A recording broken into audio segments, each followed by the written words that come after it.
और ये पुनीत पावन शिव महापुराण की कथा श्रवण करने का सौभाग्य मिला।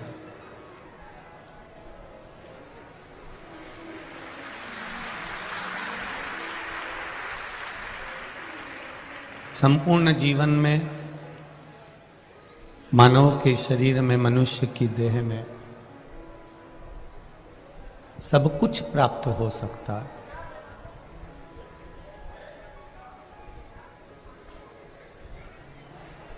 पर जो भगवान की अविरल भक्ति है, जो भगवान का भजन है, जो भगवान का कीर्तन है, जो भगवान का स्मरण है, मंत्र जाप है, जिनको बात करना है आसपास में उनसे निवेदन है कि कथा या तो हम थोड़ी देर रोक दें, आप लोग पहले बात कर लो, उसके बाद कथा चालू कर लें। पंडाल के आसपास में जितने लोग भी खड़े हों, बैठे हों, निवेदन केवल इतना सा है, वो कभी ये नहीं देखते कि आपके पास में धन कितना है, आपके पास में वैभव कितना है, आपके पास में संपदा कितनी है।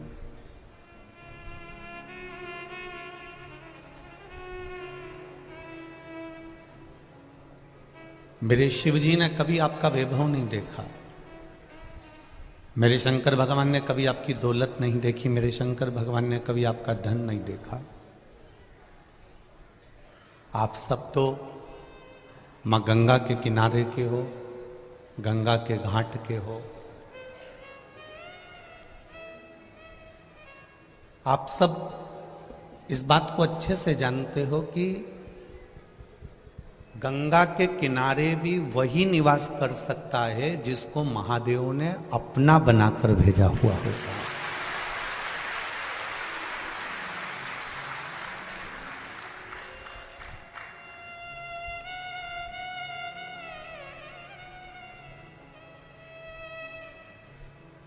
आप मां गंगा के घाट पर निवास करने वाले हो। संपूर्ण ये कानपुर की जो धरा है, यहाँ से जो गंगा मैया निरंतर आनंद करती हुई, कल कल करती हुई जो जाती है,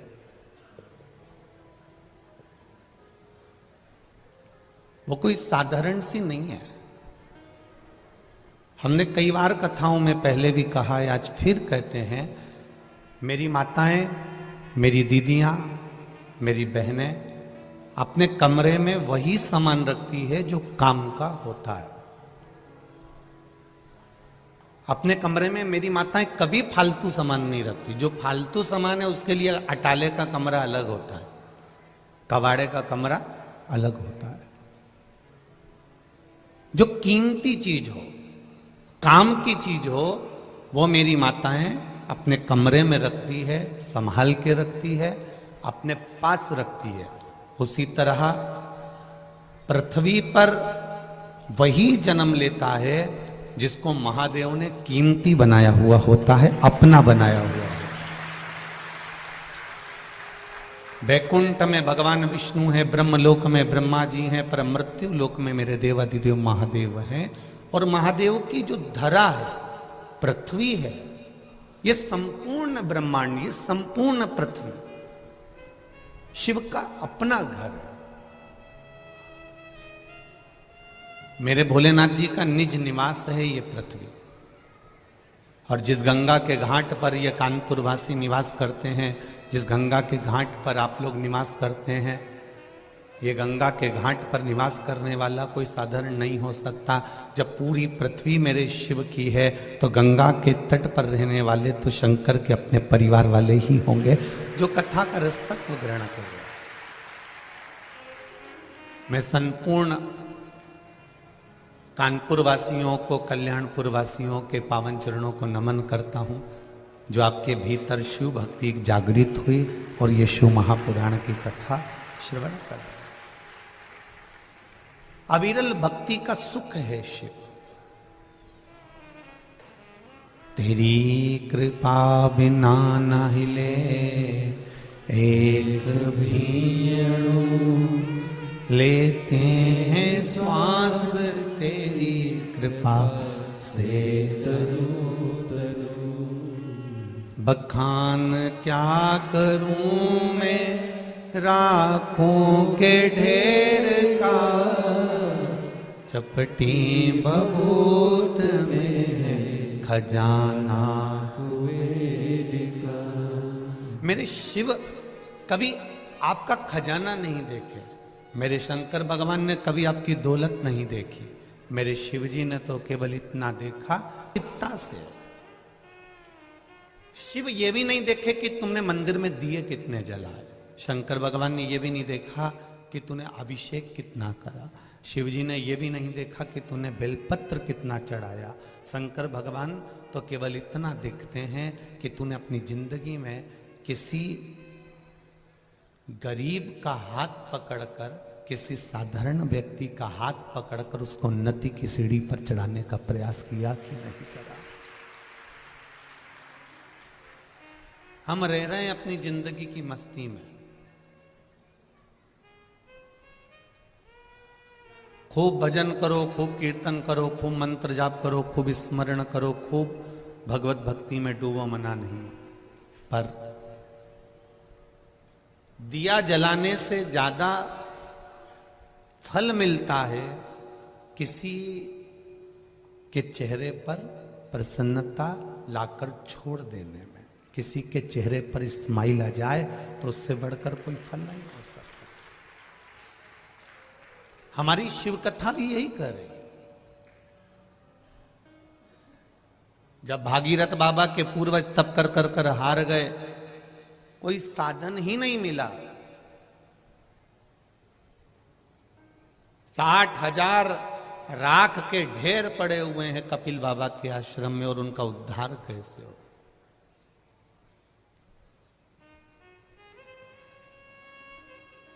और उनके उद्धार का कोई साधन होना चाहिए। उनका उद्धार हो कैसे?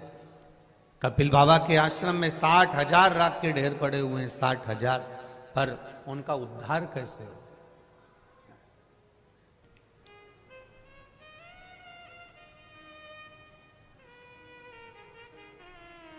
क्योंकि उनके भीतर भागीरथ जी के मन में एक भक्ति का एक भाव प्रकट था कि मुझे अपने पूर्वजों के उद्धार के लिए गंगा को लाना है। जैसे आपके भीतर की भक्ति है, जैसे आपके भीतर का विश्वास है, आपके भीतर की दृढ़ता है, आपके भीतर का विश्वास है, तभी तो ये पूरा पंडाल जो इन कार्यकर्ताओं ने बनाया, 1 2 3 पंडाल जो बनाए हैं, उससे बाहर तपतपाती हुई धूप में भी आप लोग बैठकर कथा का रस तत्व ग्रहण कर रहे हो। ये आपकी भक्ति ही तो है।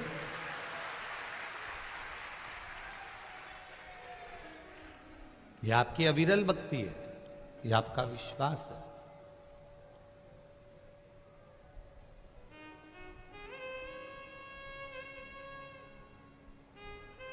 सिटी से बहुत दूर है कथा स्थल। आप लोग आए होंगे तो आपको मालूम पड़ा होगा, बीच में क्रॉसिंग भी आता है। सब कुछ पार करने के बाद तब कॉलोनी के द्वार पर पहुंचकर तब जाकर कथा के एकांत में अकेले, जहां शिव है और आप हैं और कुछ नहीं। और उसमें भी आपने ये नहीं देखा कि हम धूप में बैठ रहे हैं कि जगह है कि नहीं। कई जगह तो मैं देख रहा हूं कि बिछात तक नहीं, उसके बाद भी आप लोग आराम से बैठकर धूप में अलमस्त होकर कथा का रस तत्व ग्रहण कर रहे हैं। मैं आपकी भक्ति को नमन करता हूं, प्रणाम है आपके चरणों को, नमन है।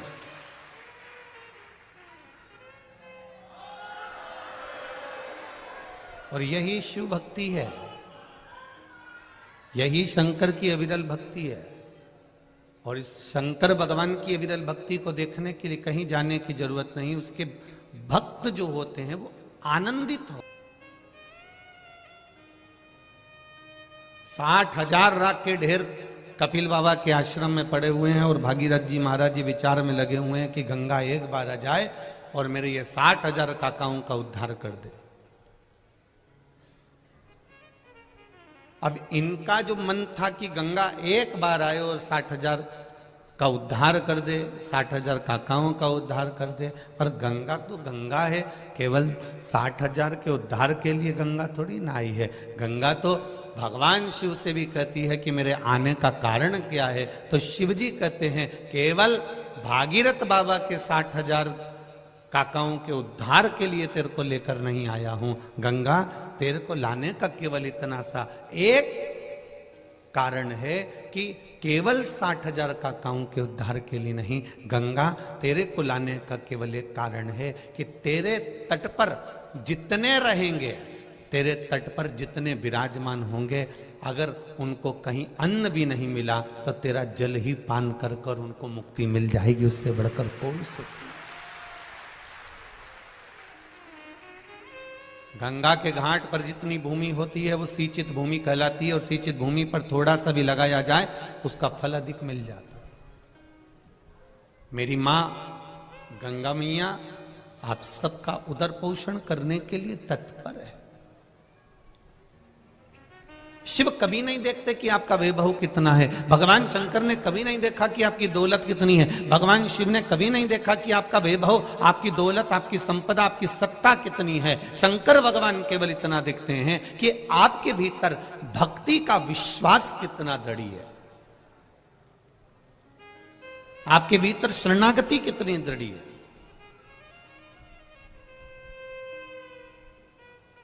शरणागति का बल कितना प्रबल है।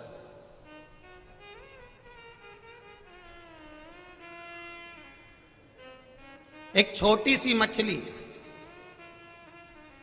पानी में रहती है, डूबती नहीं है।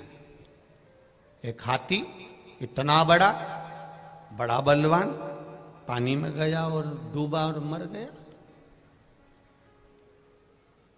हाथी ने मछली से पूछा कि और मछली जी एक बात तो बता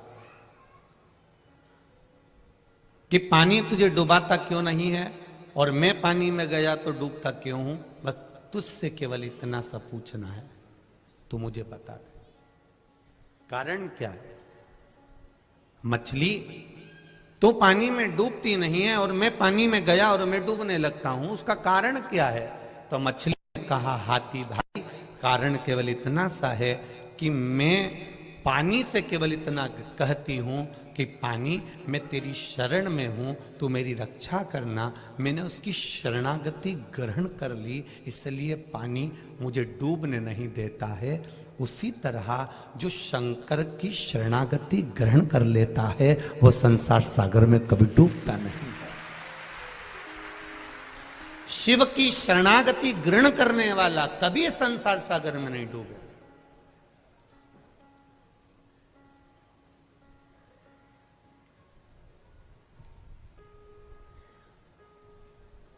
डूबेगा वही जिसने शरणागति ग्रहण नहीं करी है। आप शंकर जी के मंदिर जाते हो, एक लोटा जल चढ़ाते हो, आप बेलपत्र चढ़ाते हो, या आप शिव मंदिर में सफाई कर देते हो, शंकर भगवान के मंदिर को क्लीन कर देते हो, साफ कर देते हो। कोई कचरा पड़ा है उसको उठाकर कोने में रख देते हो, या निर्माल्य है उसको विसर्जन में ले जाते हो।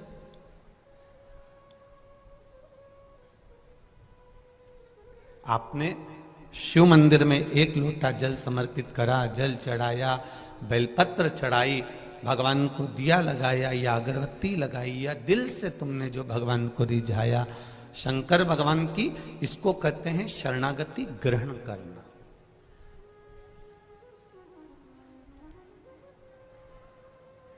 और शरणागति के भेद में भी दुनिया लोगों ने भेद कर दिया। ये कहते हैं हम राम वाले हैं, वो कहते हैं हम कृष्ण वाले हैं, कोई कहता है हम देवी वाले हैं, कोई कहता है हम ये वाले हैं, कोई कहता है हम शिव जी को नहीं मानते, कोई कहता है हम शंकर की शरणागति नहीं जानते। तो यहाँ शिव महापुराण की कथा में रामचरितमानस में तो तुलसीदास जी ने भी लिख दिया कि राम जी भी कहते हैं कि तुलसीदास बाबा भी कहते हैं कि राम जी को वही प्रिय है जो शिव को प्रिय है। भगवान शंकर की जो शरणागति का सुख पा रहा, आनंद पा रहा।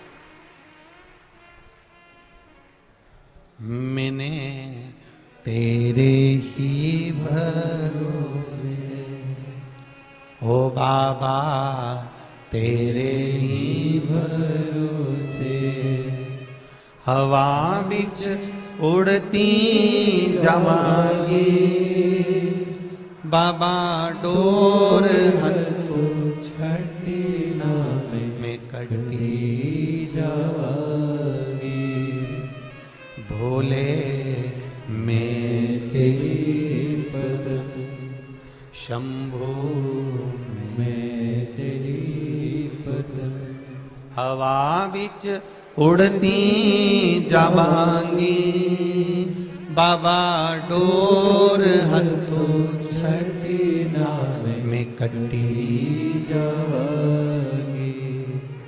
भगवान शिव की जिसने शरणागति ग्रहण कर, भगवान कृष्ण ने सत्यभामा जी को ज्ञान देते समय कहा, सत्यभामा मुझे जो शिव के उपासक हैं, सत्यभामा जो मुझे शंकर की आराधना करने वाले हैं, सत्यभामा जो शिव की आराधना में दिन रात डूबे रहते हैं, भगवान कृष्ण सत्यभामा जी से कह रहे हैं वो मुझे अति प्रिय है, उनको मैं बहुत प्रेम करता हूं, उनको मैं बहुत स्नेह करता हूं।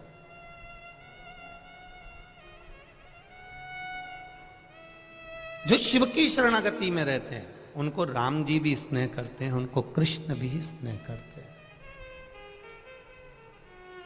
और केवल इतना ही नहीं कहेंगे, हम आपसे एक बात और कहना चाहेंगे। आप अगर भगवान की शरणागति में रह रहे हैं ना, तो आपको उसका लाभ जरूर मिलेगा। मस्तक पर तिलक लगाया, नाम शिव नाम यदि आपके है, भगवान का भजन यदि आपके साथ में है, आप प्रयास करना। ट्रेन में सफर कर कर देखना, रेल में सफर कर रहे हो और स्लीपर में बैठे हुए हो, बहुत भीड़ है आपके पास में, आप कहीं पर खड़े होकर ट्रेन में सफर कर रहे हो और भगवान का नाम लेना चालू कर दो, भजन करना चालू कर दो, थोड़ा कीर्तन चालू कर दो। धीरे धीरे जो सीट पर भी बैठे होंगे ना, वो धीरे से कह देंगे आ जाओ, थोड़ा सा बैठ जाओ। जरा विचार करिए, केवल कीर्तन का बल इतना प्रबल है, भजन का बल इतना प्रबल है, भक्ति का बल इतना प्रबल है कि दरवाजा भी खोल दिया जाता है कि आओ थोड़ा सा बैठ जाओ, थोड़ा कीर्तन करेंगे, थोड़ा बैठिए। अब जरा विचार करो, थोड़ा सा भजन किया और ट्रेन की सीट पर जगह मिल गई, तो थोड़ा सा भजन कर कर बैकुंठ की सीट पे जगह नहीं मिल सकती है। थोड़ा सा ही तो करना है। हम आपसे कमी नहीं कहे, इस व्यासपीठ से इतने सालों से कथा चल रही है, पर इस व्यासपीठ से सारी कथा निकाल कर आप देखना, हमने कभी नहीं कहा कि तुम 24 घंटे भजन करो। बोलो री कानपुर की जीजी, बोला कानपुर के जीजा उन भी बोल दो, बोला क्या? कभी हमने ये कहा हो आपको कि आप 24 घंटा भजन करो? कभी नहीं कहा, कभी नहीं कहते कि आप 24 घंटा भजन करो। हमने कभी ये नहीं कहा आपसे कि आप 24 घंटा भगवान की माला पकड़ कर बैठे रहो। हम कभी नहीं कहते, हम ही नहीं पकड़े 24 घंटा, तो आपको क्या को के?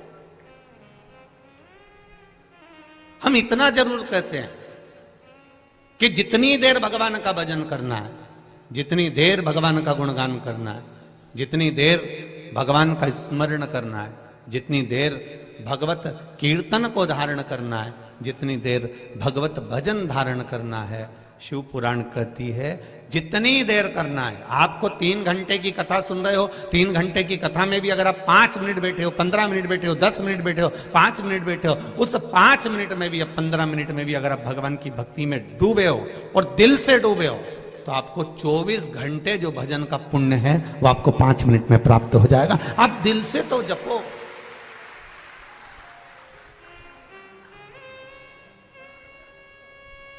दिल से जपा ही नहीं। बैंक में जा रहे हैं, थोड़ा सा काम पड़ा, फिर बैंक में पहुंच गए, 2000 रुपये निकाल के लिया। फिर कोई काम पड़ा, बैंक में पहुंच गए, 5000 रुपये निकाल के लिया। फिर कोई काम पड़ा, बैंक में एटीएम पर पहुंच गए, 7000 रुपये निकाल के लिया। फिर बैंक में पहुंच गए, 7000 8000 रुपये निकाल के लिया। एक बार बैंक में जाओ और चेक भरो, और एक साथ में एक दिन का खर्चा 1,00,000 रुपया निकाल के लियाओ। बार बार बैंक में जाने की जरूरत नहीं पड़ेगी, बार बार फॉर्म भरने की जरूरत नहीं पड़ेगी, बार बार चेक भरने की जरूरत नहीं पड़ेगी। उसी तरह मृत्यु लोक में 7 दिन की जो शिव महापुराण की कथा कल्याणपुर वालों को, ये कानपुर वालों को जो मिली है, ये कथा अगर मिली है 7 दिन की, तो ये समझ लेना एक बार का चेक भरा जा रहा है और जिंदगी भर का लाभ प्राप्त हो रहा है। एक बार शिव महापुराण की कथा को श्रवण कर अपने जीवन की सार्थकता को प्रकट किया जाए, एक बार।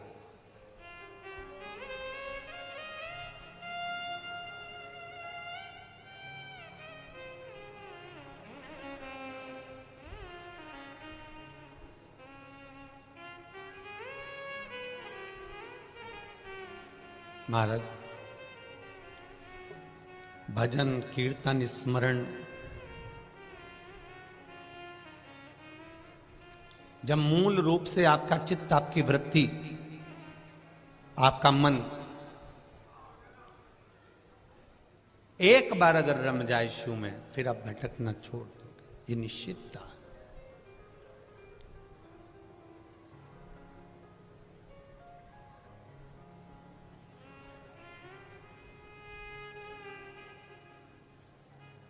महाराज,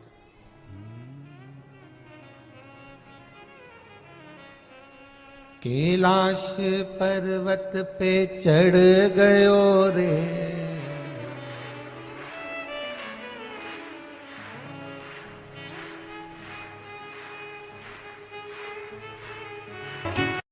ये तो नहीं जानते कि मेरा भोला क्या देगा, पर इतना विश्वास जरूर है कि कानपुर की इस कल्याणपुर की धरा पर अगर कथा हो रही है और आप दिल लगाकर अगर 3 घंटे की यह कथा सुन रहे हो, तो 3 महीने में मेरा बाबा क्या देगा, आगे के पत्र में आपका प्राप्ति जरूर होगा, ये निश्चित है।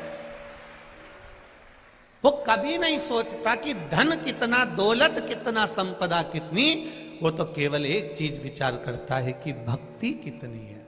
और इसी को तो भक्ति कहते हैं साहब, इसी को भक्ति कहते हैं।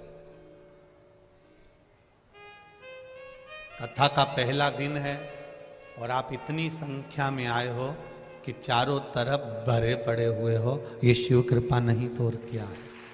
यही शिव कृपा, यही उसकी उदारता, यही करुणा है। उसकी करुणा बिना नहीं हो सकता।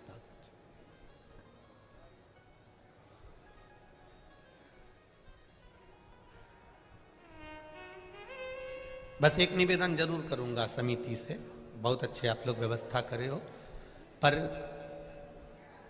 ये जो व्यवस्था आप लोग जो वीआईपी के लिए बीच में जो जगह रहती है और जो जगह जब बैठ जाए सब उसके बाद में खाली रह जाती है, तो मेरा निवेदन है जो वीआईपी नहीं है उनको भी भर दिया करो, बस इतना सा निवेदन, और कुछ नहीं। ये जो जगह खाली रह गई, बेचारे अब कोई लोग खड़े हुए हैं, माताएं धूप में अपने बच्चों को तोक तोक के खड़ी हुई है, कई लोग बाउंड्री के बाहर खड़े हुए हैं, तो निवेदन करूंगा जो रह जाए आपके वीआईपी बैठ जाए, मना नहीं है, उसके बाद जो जगह बच जाए खाली, उसमें जो माताएं अपने बच्चों को, छोटे छोटे बच्चों को लेकर धूप में खड़ी हुई, उनको आराम से बैठने की व्यवस्था आप लोग कर दें, यही निवेदन है। दिल से सुनो, 7 दिन की कथा है, प्रशासन बहुत सुंदर व्यवस्था संभाला हुआ है। हमने देखा जहां से हम चले वहां से लेकर यहां तक पुलिस प्रशासन ने बहुत सुंदर व्यवस्था संभाली है।